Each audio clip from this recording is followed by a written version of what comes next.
어제 우리 교회 초동부 겨울 성경 학교를 냈습니다.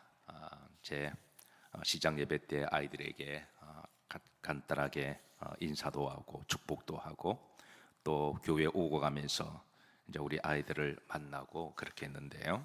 아이들 몇 명에게 이제 오늘 교회에서 자니까 내일 새벽에 새벽 예배 나올 거리 그러니까 네 그랬습니다. 그게 제가 상당히 기대하고 이제 보니까 이제 교사들만 몇 분 나오시는데 그 아이들이 잠이 한참 많을 때예요. 나오고 싶어도 뭐 논의로 돼 아마 그 이제 일어나지 못해서 아마 꿀잠을 자고 있을 것 같은데 그래도 여러분 교회에서 자는 것이 얼마나 기특하고 좋은 줄 모릅니다. 어릴 때부터 교회에서 신앙생활을 잘해서 몸도 건강하게 또 마음도 건강하게 인격도 건강하게 또 영도 잘 자라서 앞으로 나라와 민족을 위해서 귀하게 쓰임받는 우리 아이들이 되기를 기도해 주시고 또 주의 이름으로 축복합니다. 자, 우리가 지난번 말씀을 나누다가 이제 5절까지 말씀을 나누었습니다. 자, 6절 말씀. 자, 얼핏 읽으시면 이게 이제 무슨 말인지 잘 이해가 안 되는 그런 말씀입니다. 자, 다시 한번 읽으시면서 이게 무슨 말인가 한번 속으로 해석해 보시길 바랍니다. 합독합니다. 유력하다는 이들 중에 본래 어떤 이들이든지 내게 상관이 없으며 하나님은 사람을 외모로 취하지 아니하시나니 저 유력한 이들은 내게 의무를 더하여 준 것이 없고 그랬습니다. 이제 이 말씀은 크게 이제 세 단락으로 그렇게 나눌 수가 있는데요. 유력하다는 이들 중에라는 부분과 그리고 가로 처리가 주회를 넣었습니다. 바울이 이제 주회 이 가로 안에 그 무슨 말인지 또 우림지를 보시면 자 내게 의무를 더하여 준 것이 없다라고 하는 이제 세 단락의 말이 좀 한 구절로 께서로 합쳐져 있어서 다소 이해하는데 좀 혼재를 가져오기도 합니다. 자, 유력하다는 이들 중에 이들은 누구를 이야기할까요? 이제 유명한 사람 그리고 이제 잘 알려져 있는 사람, 세상적으로 보면 힘 있는 사람, 이제 알려져 있는 사람인데, 자, 여러분들이 지금 머릿속에 유명한 사람, 유력한 사람 하면 딱 떠오르는 사람이 누가 있나요? 속으로 한번 생각해 보세요. 지금 딱 떠오르는 유력한 사람, 나는 이 사람을 유명하다고 생각해라고 하는 아마 사람들이 아마 있었을 겁니다. 자, 그런데 사도 바울이 이거 세상적으로 유명한 사람, 그런 사람을 떠올리는 게 아니라 바로 이제 신앙의 공동체 안에서 그러니까 유력한 사람, 유명한 사람, 그런 사람을 떠올립니다. 아마 여러분들도 마찬가지일 겁니다. 우리가 유명하고 유력하다 그러면 세상 정치인들은 아마 또 돈 많이 버는 사람들을 또 올리는 것이 아니라 아마 이제 신앙적인 사람을 또 올리지 않았을까 생각하는데, 자 초대교회 공동체 안에 유력한 사람이 누구냐 하면 사실 사도들입니다. 예수님의 12사도들 이런 사람들을 이제 초대교회 공동체 안에는 이제 유력한 사람으로 그렇게 존경을 받고 인정을 받았는데요. 자, 그 12사도들 중에 특별히 또 그 가운데 또 유력하다고 하는 사람 세 사람이 있습니다. 그 사람이 누굴까요? 자, 우리가 말씀을 봉독했는데 자 9절에 보시면 우리가 봉독했죠. 거기에 세 사람이 나옵니다. 여기 보시면 자 또 기둥같이 여기는 누구와 야고보와 누구와 게바와 누구와 요한도 그랬습니다. 그러니까 요 세 사람은 초대교회 공동체 안에서 바울은 기둥같이 여기는 그런 유력한 사람이다라고 드러내고 있습니다. 자 여기 야고보는 예수님의 동생 야고보를 이야기합니다. 그러니까 사도 야고보를 말하는 게 아니라 예수님의 동생 야고보 한때 주님을 믿지 않았으나 그리고 주님이 부활하시고 난 다음에 그때 이제 예수님이 육신의 형 예수님이 아니라 하나님이 보내신 바로 이제 구원자임을 그때 확인하고 그때 이제 자신의 전 생애를 이제 주의 복음을 전하는 그런 사도로 서임 받아서 그래서 이제 초대교회 공동체 안에 오늘 본절에는 세 사람을 이제 바울은 드러냈지만 아마 그 당시는 두 사람이었습니다. 초대교회 공동체를 이끌어가는 큰 어른 같은 두 기둥. 그 두 사람은 바로 이제 베드로라고 하는 사도와 그리고 이제 사도 야고보라고 하는, 그러니까 요 두 사람을 기둥처럼 여기는데, 어쨌든 사도 바울은 오늘 본절에서는 세 사람을 유력한 사람임을 드러내고 있습니다. 자, 이런 이해를 가지고 이제 가로 안에 보십시다. 자, 이게 가로만 합독하도록 합니다. 본래 어떤 이들이든지 내게 상관이 없으며 하나님은 사람을 외모로 취하지 아니하시. 이게 또 무슨 말인지, 바울이 주회를 달았는데 이것도 이해하기가 쉽지 않습니다. 자, 내게 상관이 없다. 이 말은 바울은 이들을 이제 일면식이 없다든가 아니면 무시하는 것이 아니라 자신은 이런 사도들처럼 유명하지 않다라는 말입니다.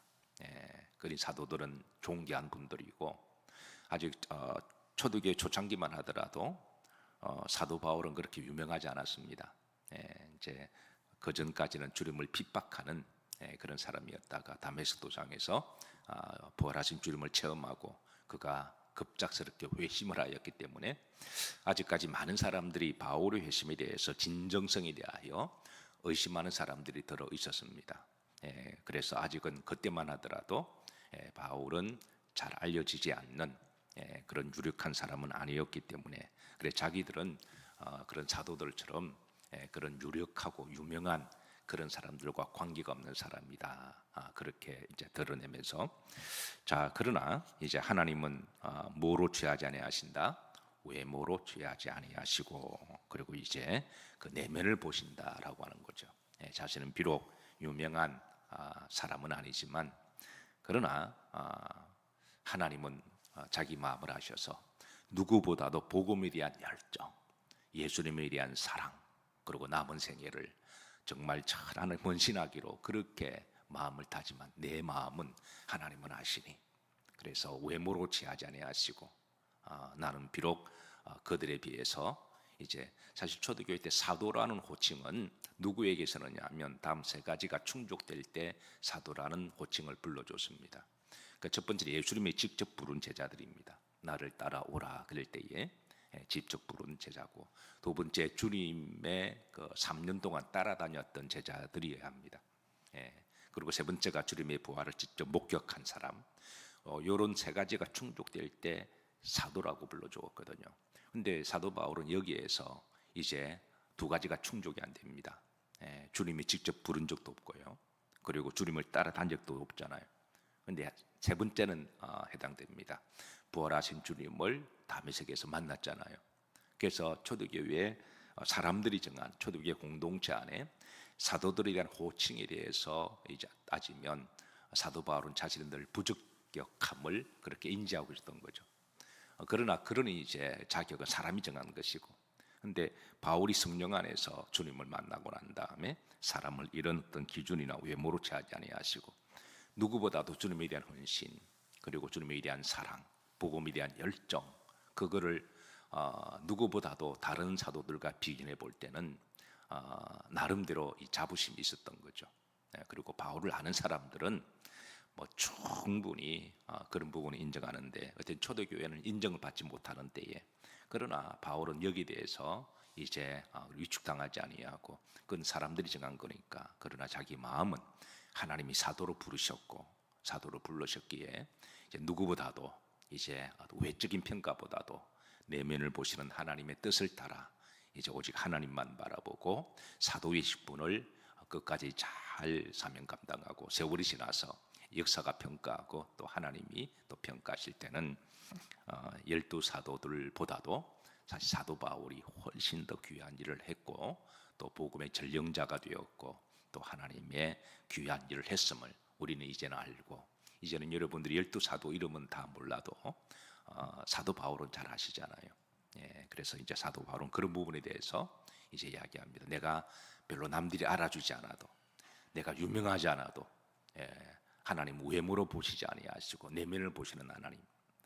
그래서 우리 오늘 이 시대도 마찬가지입니다. 우리가 신앙생활할 때에 우리가 오른손이 하는지를 왼손이 모르게 주님처럼 우리가 또 그런 믿음이 순수한 믿음이죠. 남에게 드러나기 위한 거라면 이미 그 칭찬은 받았으니까 주께서 말씀하시잖아요. 이미 너희들은 사람의 칭찬을 받았으니까 하늘에 상급이 없다라고 말씀하신 것처럼 늘 주께서 말씀하시기를 오른손이 하는 일을 뭣도 모르게 왼손이 모르게 또 그렇게 하면 내면의 기쁨을 주십니다.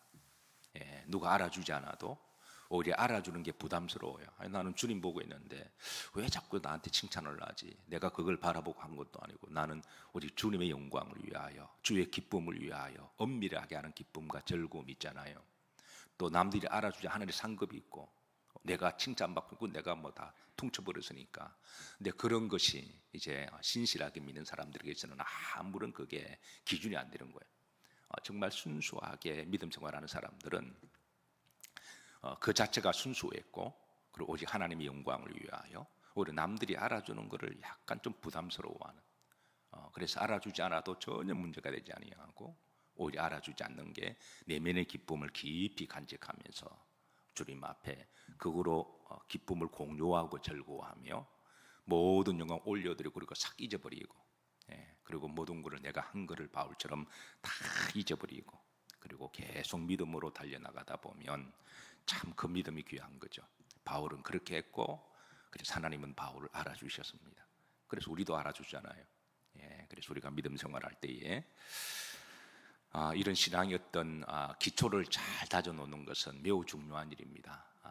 누구를 보기 위해서 누구에게 드러나기 위해서 하는 게 아니라 우리가 신앙 기초를 누구한테 드러나기 위해서 했는데 안 알아주면 시험 들거든요. 근데 그런 게 아니라면 시험 들 일도 없잖아요. 오직 주님께만 올려드리고 내면의 기쁨으로 만족하고 즐거워하는 이런 믿음으로 바울은 자신의 믿음을 지금 드러내고 사도들이 알아주지 않아도 It's okay, 괜찮다는 거죠. 자기가 초대교회 공동체 안에서 유력하지 않아도 It's okay, 괜찮다는 거예요. 자, 그리고 이제 7절 보십시다. 자, 7절 다 같이 합독합니다. 도리어 그들은 내가 무할례자에게 복음을 전함을 맡은 것이 베드로가 할례자에게 맡음과 같은 것을 보았고 그랬습니다. 근데 왜 하나님 자기를 사도로 세웠느냐? 세우신 목적은 자기 이방인들에게 전도자로 세우기 위해서 자기를 사도로 부르셨다. 그리고 이제 베드로와 같은 그런 유력한 사도들은 할례자들에게 유대인들에게 같은 동족에게 사도로 세우셨는데 그래서 이제 흐름지를 보면 자 같은 것을 보았고 그랬습니다. 그러니까 복음을 전하는 일은 그거는 같다라고 하는 이제 그런 복음의 사명을 이야기합니다. 자 8절에 보시면 자 베드로에게 뭐하사 역사하사 그랬습니다. 하나님은 예수는 베드로를 세우셔서 또 베드로의 그 할례자에게 전한 그 이제 사역과 그 전도를 통하여 하나님은 역사를 하셨다라고 이제 드러내고 또 사도로 삼으시니까 또한 내게 뭐하사 나에게도 역사하사 나를 누구의 사도로 이방인의 사도로 삼으셨다. 그래서 자신은 이제 땅 끝까지 복음을 전하기 위해서 그래서 이방 지역을 열심히 다니면서 그렇게 복음을 전한 거죠. 그래서 하나님이 세우신 그런 사도의 직분의 사명은 같은 것이니까 그래서 이제 하나님이 동일하게 역사하셨음을 그렇게 예루살렘 교회에 가서 그렇게 이제 보고를 선교의 보고를 하고 있습니다. 자 2장 9절입니다. 자 다시 한번 합독합니다. 또 기둥같이 여기는 야고보와 게바와 요한도 내게 주신 은혜를 알므로 그래서 여기 이제 내게 주신 은혜를 안다라고 하는 것은 다른 사람들은 몰라도 여기에 이제 세 분 이 사도들은 하나님이 자신을 사도로 세우신 것을 아시고 그리고 자신을 이방인의 사도로 세우신 것을 아신다는 거예요. 다른 사람 그래서 자기가 이제 이방인들을 위해서 1차 선교, 2차 선교, 3차 선교, 4차 선교 그래서 나중에 마지막에는 이제 로마에 가서 그렇게 그리웠던 복음의 모든 길은 로마로 통하는 복음의 그 통로인 로마에 가서 복음을 전하다가 순교를 하게 되는 거죠. 그래서 자신을 그리고 이제 이렇게 세우신 걸 하나님도 알므로 그렇게 드러내고 있습니다. 그리고 자신뿐만 아니라 자신과 더불어 선교의 파트너인 바나바도 소개합니다. 그래서 나와 바나바에게 친교와 악수를 하였으니 우리는 이방인에게로 그들은 할례자에게 그러니까 유대인들을 이야기하죠. 그들에 가서 이제 복음을 전하게 하셨다라고 그렇게 예루살렘 교회에서 지금 자신의 이방 사역에 대해서 보고를 하고 있습니다. 선교 보고를 하고 있는데요. 자, 갈라디아서 2장 10절입니다. 다 같이 합독합니다. 다만 우리에게 가난한 자들을 기억하도록 부탁하였으니 이것은 나도 본래부터 힘써 행하여 왔노라. 또 이게 어떤 보고냐면 이제 당시 초대교회 유력한 베드로, 야고보, 요한은 이제 사도 바울과 바나바를 이방 선교의 사도로 보내면서 이방인들에게 이제 복음의 사도로 세우셨으니까 이방인들에게 열심히 복음을 전하라라고 함과 더불어서 이제 가난한 자들도 있다. 가난한 자들을 특별히 좀 유념하고 좀 잘 살피고 소외되고 아픔을 당하는 그런 이들을 좀 잘 살피라라고 한 그 부탁도 사도 바울은 중간절에 보면 이것은 나도 본래부터 힘써 행하여 왔다.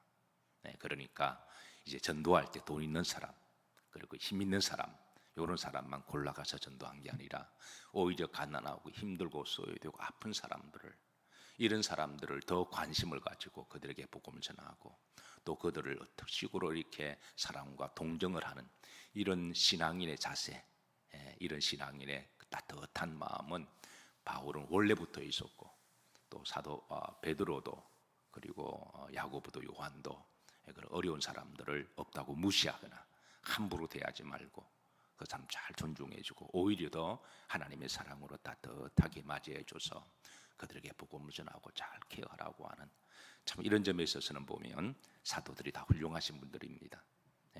사람을 차별하거나 어떤 있고 없고 배우고 못 배우고 이걸 따라 사람을 평가하지 아니하고 하나님의 모든 사랑을 받는 하나님의 자녀로 그렇게 여기고 인격적으로 대하는 이런 모습들이 사실 주님을 신실하게 믿는 모든 사람들에게 주시는 동일한 인격이고 저는 영성이라고 그렇게 믿습니다.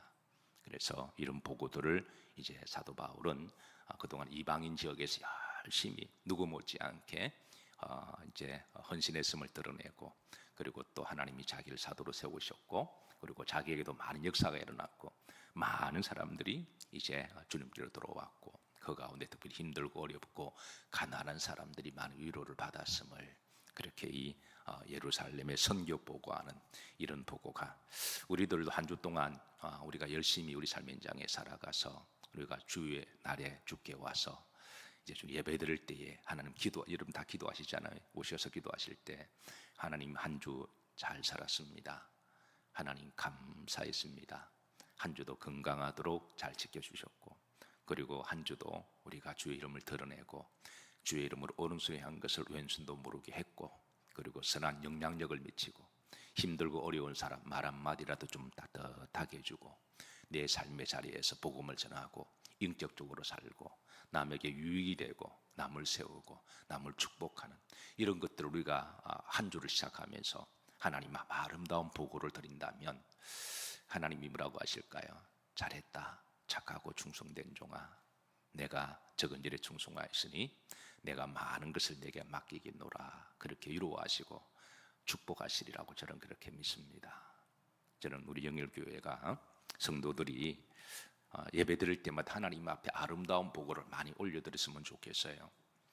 맨날 하나님 주시옵소서 하나님 이것 해결해 주시면 또 해결되고 나 다음에 잊어버리다가 또 이거 해주시 맨날 뭘 달라고 뭔가 뭐 그런 것보다도 우리가 이제 한 주를 살면서 또 살아나를 하나님 보고하면 참 그게 얼마나 좋을까요?